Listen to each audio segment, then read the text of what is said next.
এমন তুলতুলে sponge cake তৈরি করতে চাচ্ছেন কিন্তু বিটার নেই? কোনো সমস্যা না, হাতের তৈরি ফোম দিয়েই এমন তুলতুলে স্পঞ্জ কেক তৈরি করতে পারবেন। আসসালামু আলাইকুম। কাছেও দূরে যে যেখান থেকে আমার ছোট্ট ভিডিওটি দেখছেন, আশা করি আল্লাহর রহমতে সবাই ভালো আছেন। ভিডিওটি ভালো লাগলে একটা লাইক করবেন, বেশি ভালো লাগলে সাবস্ক্রাইব করবেন। কেক তৈরির উপকরণ: ময়দা, ডিম, তেল, চিনি, লবণ, বেকিং পাউডার, বেকিং সোডা এবং পছন্দের যে কোনো ফ্লেভার।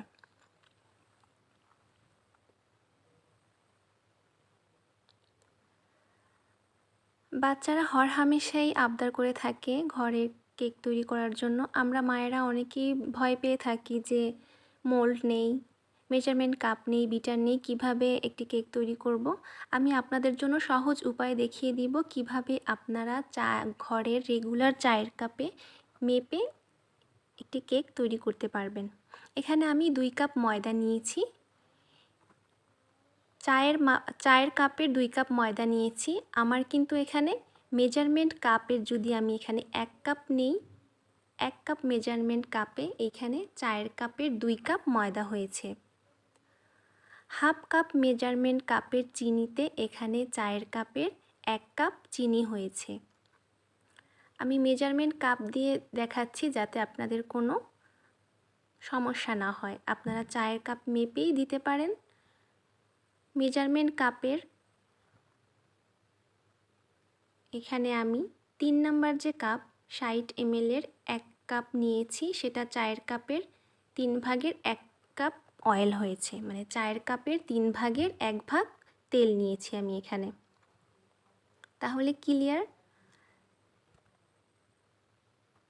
আর আমি এখানে ব্যবহার করব এই যে বাংলার ঘুটনি। এটা কিন্তু আমাদের ঘরে সবারই আছে বললেই চলে। এই ঘুটনিটা ব্যবহার করেই আমি ফোম তৈরি করব।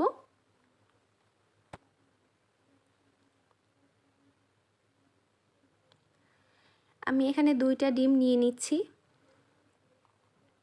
আপনারা চাইলে 3টা ডিম দিয়েও করতে পারেন। আমি 2টা ডিম দিয়ে বানিয়ে দেখাচ্ছি।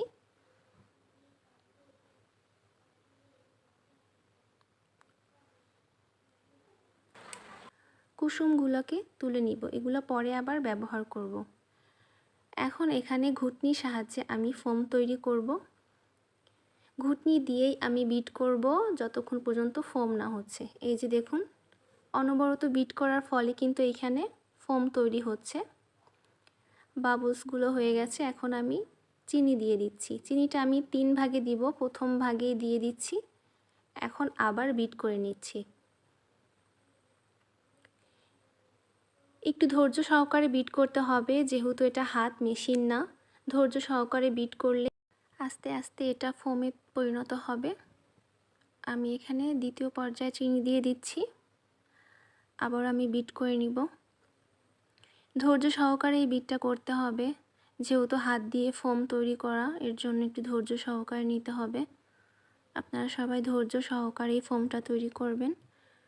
বাকি চিনি আমি দিয়ে দিচ্ছি এখানে এবং অনবরত বিট করে যাচ্ছি।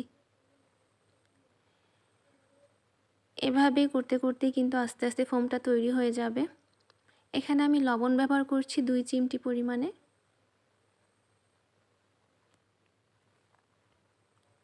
এই যে দেখুন, আমি কিন্তু বিট করছি। একটু ধৈর্য সহকারে বিট করবেন, তাহলেই ফোমটা তৈরি হয়ে আসবে ইনশাল্লাহ। এই যে দেখুন, ফোমটা কিন্তু আমার প্রায় তৈরি হয়ে গেছে। এই পর্যায়ে এখন তেল দিয়ে দিব। তেলটা কিন্তু এখানে চায়ের 1 কাপের 3 ভাগের 1 ভাগ নিয়েছি।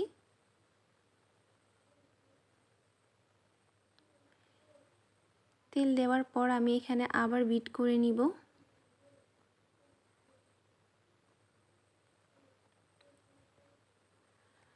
এখানে কুসুম দিয়ে দিচ্ছি।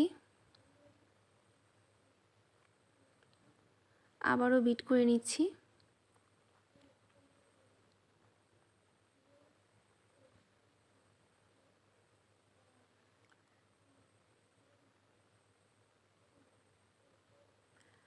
এখন আমি এখানে এসেন্স ব্যবহার করব। আমি এখানে অরেঞ্জ এসেন্স ফ্লেভার যেটাই বলেন না কেন, আমি এখানে অরেঞ্জ ফ্লেভার ব্যবহার করছি 2 টেবিল চামচ। আপনারা চাইলে পছন্দের ফ্লেভার ব্যবহার করতে পারেন, যে কোনো ফ্লেভার ব্যবহার করা যায়। এই তো আমার ফোমটা কিন্তু প্রায় হয়ে আসছে। আমার এটা করতে প্রায় 18 মিনিট লেগেছে। আপনারা ধৈর্য সহকারে এই বিটটা করবেন, তাহলেই ফোমটা হয়ে যাবে। এখন আমি এখানে ছিটিয়ে ময়দা দিচ্ছি, কারণ এখানে আমি ছেঁকনি ব্যবহার করছি না। এর জন্য আমি ময়দাটা কিন্তু ছিটিয়ে ছিটিয়ে দিয়ে হ্যান্ড উইক্সের সাহায্যে আমি এই ময়দাটা মিক্স করে নিচ্ছি।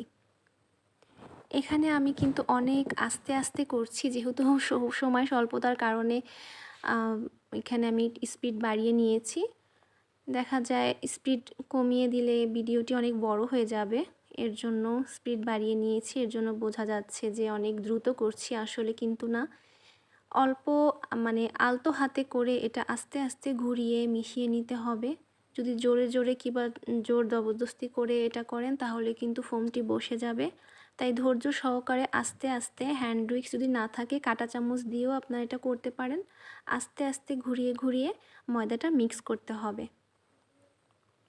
অল্প অল্প পরিমাণে দিতে হবে এবং আস্তে আস্তে করে ঘুরিয়ে ঘুরিয়ে এটা মিক্স করে নিতে হবে। একটু ধৈর্য সহকারে মিক্স করতে হবে, এখানে তাড়াহুড়া করা যাবে না। বাকি ময়দাটা দিয়ে আমি আবারও এখানে মিক্স করে নিচ্ছি। এখন বেকিং সোডা, বেকিং পাউডার দিয়ে দিচ্ছি। আস্তে আস্তে করে পুরো উপকরণ এই যে আমি মিশিয়ে নিয়েছি।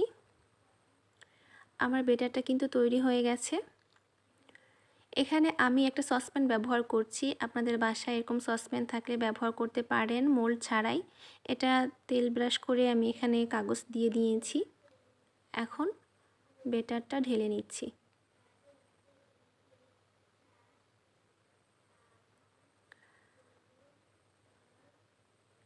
ব্যাটার ঢালা হয়ে গেলে এটা ট্যাপ ট্যাপ করে নিতে হবে, তাহলে বাড়তি বাবুলগুলো বের হয়ে আসবে।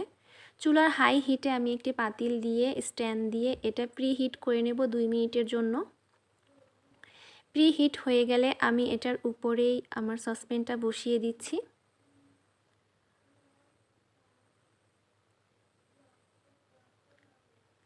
চুলার আঁচ আমি এখন একেবারেই কমিয়ে দিব। এই যে দেখেন, চুলার আঁচটা কিন্তু এই যে কমিয়ে দিয়েছি। এখন আমি এটা বেক করব প্রায় 30 মিনিটের মতো। আমার 30 মিনিট হয়ে গেছে। এই যে দেখুন, মাশাআল্লাহ কত সুন্দর ফুলে উঠেছে কেকটা। দেখুন আমার ব্যাটারটা কিন্তু অর্ধেক পরিমাণে সসপ্যান হয়ে গেছিল, এখন ফুলে কিন্তু এটা পুরোই পূর্ণ হয়ে গেছে। এটা ঠান্ডা হওয়ার জন্য আমি রেখে দিব। এই যে দেখুন, এখন ঠান্ডা হয়ে গেছে, কেকটা তুলে নিব। অবশ্যই ঠান্ডা হওয়ার পরে আপনারা তুলবেন, না হলে কিন্তু ভেঙে যেতে পারে কেকটা। এই যে দেখুন, কেকটার হাই কিন্তু অনেক হয়েছে। 2টা ডিমের কেক হিসেবে এটা কিন্তু খুব সুন্দর পারফেক্ট একটা কেক হয়েছে। আমি যেহেতু এটা ক্রিম দিয়ে ডেকোরেট করব, এর জন্য আমি 3 লেয়ারে করে কেটে নিচ্ছি।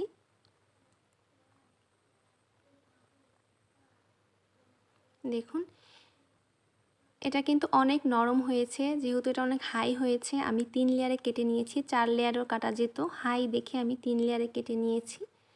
এটা কিন্তু অনেক নরম এবং অনেক সফট হয়েছে। আপনারা চেষ্টা করলে ইনশাল্লাহ এভাবেই নরম স্পঞ্জ কেক তৈরি করতে পারবেন, ভয়ভীতি ছাড়াই। আমি যেভাবে দেখিয়েছি চেষ্টা করলে আপনারাও এভাবে একটি কেক তৈরি করতে পারবেন, বিটার ছাড়াই হাতে তৈরি ফোম দিয়ে।